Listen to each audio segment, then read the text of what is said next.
Situación religiosa en España. El Centro de Investigaciones Sociológicas realiza mensualmente encuestas que denomina barómetros.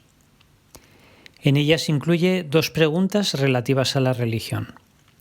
¿Cómo se define usted en materia religiosa? ¿Católico practicante? ¿Católico no practicante? ¿Creyente de otra religión? ¿Agnóstico? ¿Indiferente o no creyente? ¿O ateo? Y solo a los que se definen en materia religiosa como católicos o creyentes de otra religión, solo a estos pregunta: ¿con qué frecuencia asiste usted a misa u otros oficios religiosos? Sin contar las ocasiones relacionadas con ceremonias de tipo social, por ejemplo, bodas, comuniones o funerales. Confrontando las respuestas de los últimos años a estas preguntas, se aprecian las siguientes tendencias. Primero, aumentan los españoles que se consideran no religiosos, ateos, agnósticos o indiferentes. Segundo, disminuyen los católicos no practicantes. Y tercero, aumentan levemente los católicos que practican. Dejan de dibujar una línea en forma de U, con picos en la infancia y en la vejez y un largo valle entre ambas etapas de la vida, y comienzan a formar una línea plana a lo largo de todo el rango de edades que tiende a subir lenta pero homogéneamente. Esta misma tendencia se recoge en otra reciente encuesta de la Pew Research Center. El 50% de los que consideran importante la religión la han reforzado durante la pandemia, lo que equivale a un 16% de los españoles. Proyecciones. Si se mantuviesen las tendencias estadísticas actuales, en España y en general en Europa, caminamos hacia una polarización en materia religiosa. En 2050 es posible que en torno a un 70 o 75% de los españoles se manifieste no religioso y un 20 o 25% sea practicante. Evidentemente, hay factores que pueden alterar estas proyecciones, como por ejemplo la inmigración. Basta pensar que en este siglo XXI se calcula que África pase de 800 a 4.000 millones de habitantes, mientras que Europa se mantenga en torno a los 600 actuales y España disminuya casi a la mitad su población.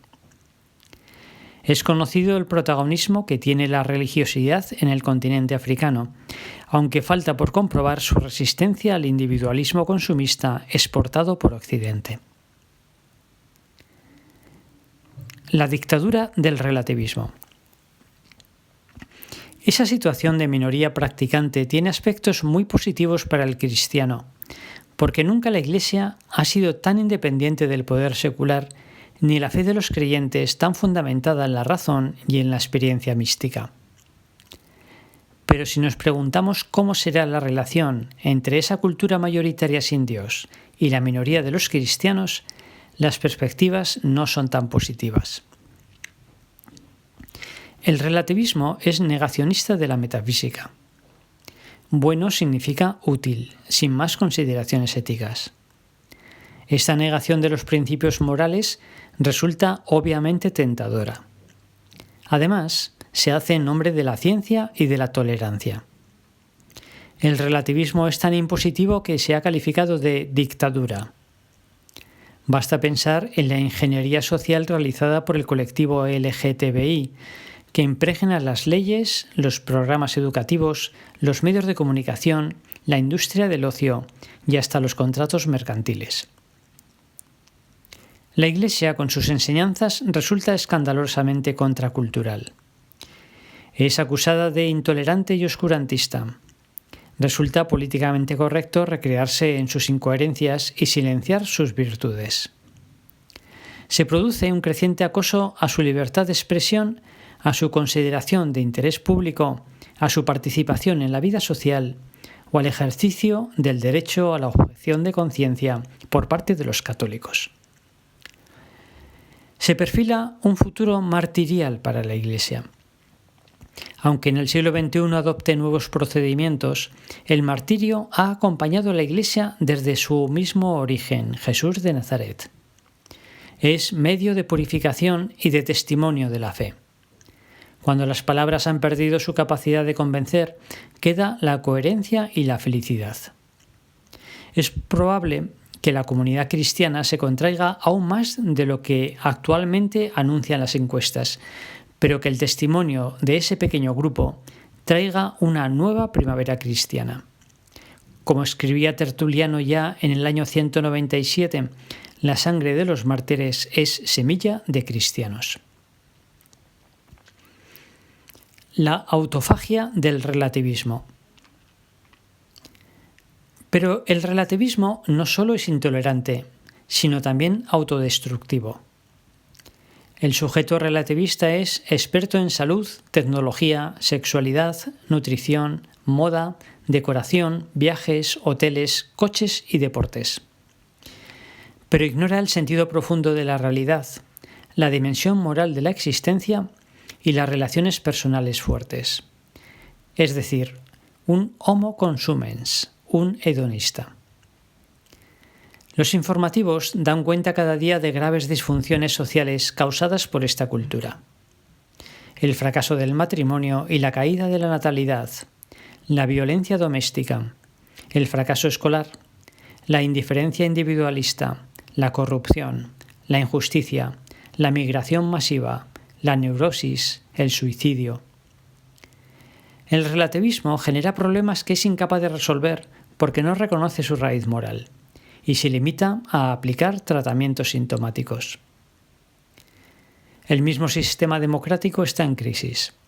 Estos días asistimos a debates sobre los límites de la libertad de expresión, del deseo subjetivo en la asignación del género, de la maternidad subrogada, de las protestas callejeras, de la autodeterminación nacional, de la intervención del Poder Ejecutivo en el judicial.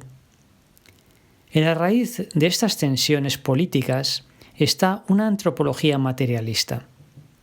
La democracia se convierte entonces en un sistema de ampliación de derechos subjetivos individuales, un individualismo narcisista ilimitado e insostenible. Pequeños grupos abiertos.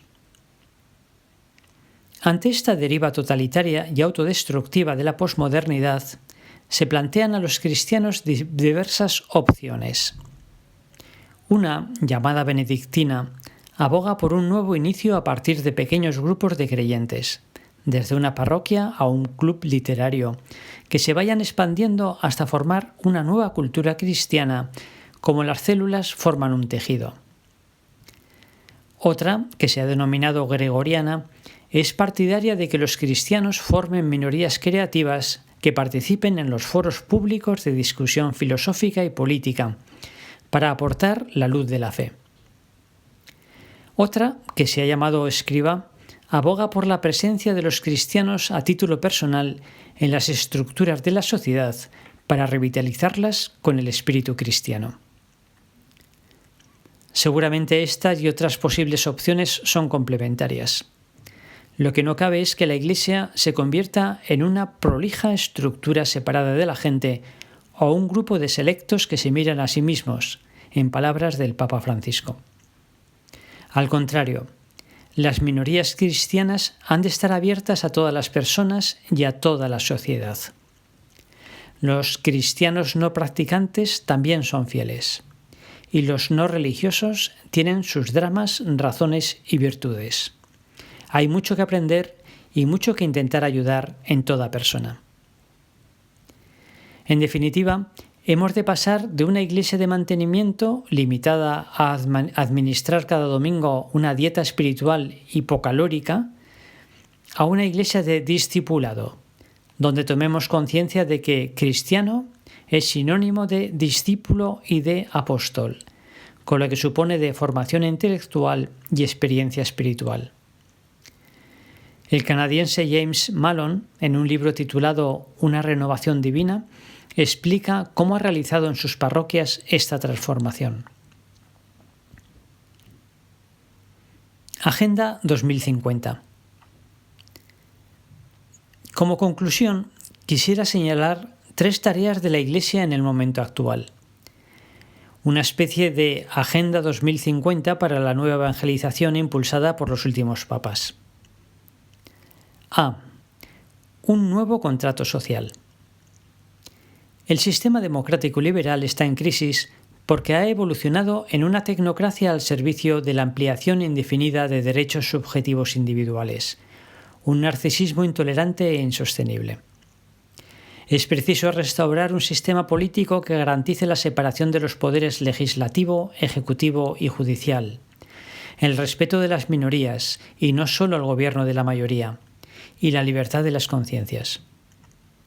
Necesitamos un contrato social basado en la dignidad de la persona y los valores morales derivados de la naturaleza humana. Una cultura del encuentro en la línea propuesta por el Papa Francisco en el capítulo 6 de la encíclica Fratelli Tutti. En lugar de recelar del gobierno mundial al que seguramente nos encaminamos, hemos de procurar, en la medida de nuestras posibilidades, que se ajuste a estas reglas democráticas. Los cristianos tenemos una fundamentación trascendente y unas virtudes propias de gran relevancia social, independientemente de que se posea o no la fe. Por eso, Benedicto XVI propuso a los agnósticos de nuestro tiempo pensar la cosa pública como si Dios existiera. B. Contribución al bien común. Es previsible que a medida que se consume el derribo de la cristiandad, se generalice una religiosidad de la sociedad, un humanismo laico basado en la tecnología, la racionalidad experimental y la naturaleza. Los católicos hemos de participar con los demás ciudadanos en la búsqueda del bien común. Nuestras propuestas en materias como sanidad, familia, educación, economía, libertad, información o medio ambiente serán frecuentemente alternativas, pero han de estar fundamentadas en la racionalidad argumentativa reconocida en el foro público. Debemos contribuir a formar los coeficientes axiológicos del proceso democrático únicamente con la fuerza de la verdad misma. Los cristianos hemos de asumir la carga de la prueba de que hay algo más grandioso, profundo y hermoso que el humanismo laico. Y C. Espiritualidad mística. El COVID pasará. Las enfermedades emblemáticas de nuestro tiempo son neuronales. Lisiados de burnout, náufragos afectivos, infartados psíquicos. El secularismo hace violencia a la persona. Por eso Occidente se adentra en una era post-secular. El 50% de los que se declaran no religiosos, sin embargo, se consideran espirituales. Hoy prolifera una cierta espiritualidad no institucional que incluye ejercicios de meditación, lecturas neofilosóficas que enseñan a disfrutar de lo pequeño, música relajante, el contacto con la naturaleza e incluso el Camino de Santiago. Los cristianos practicamos y ofrecemos una peculiar espiritualidad, la relación personal con Cristo. Un diálogo de libertades que supera infinitamente cualquier solipsismo y abre horizontes exclusivos a los más profundos deseos del corazón humano. Un amor sano y duradero, respuestas a las preguntas por el sentido de la vida, el fundamento trascendente de la fiesta, etc. La amistad con Cristo otorga una felicidad a prueba de dolor y de contrariedad. La doctrina y la conducta cristianas son sus consecuencias. Como profetizó André Malraux, el siglo XXI será espiritual o no será.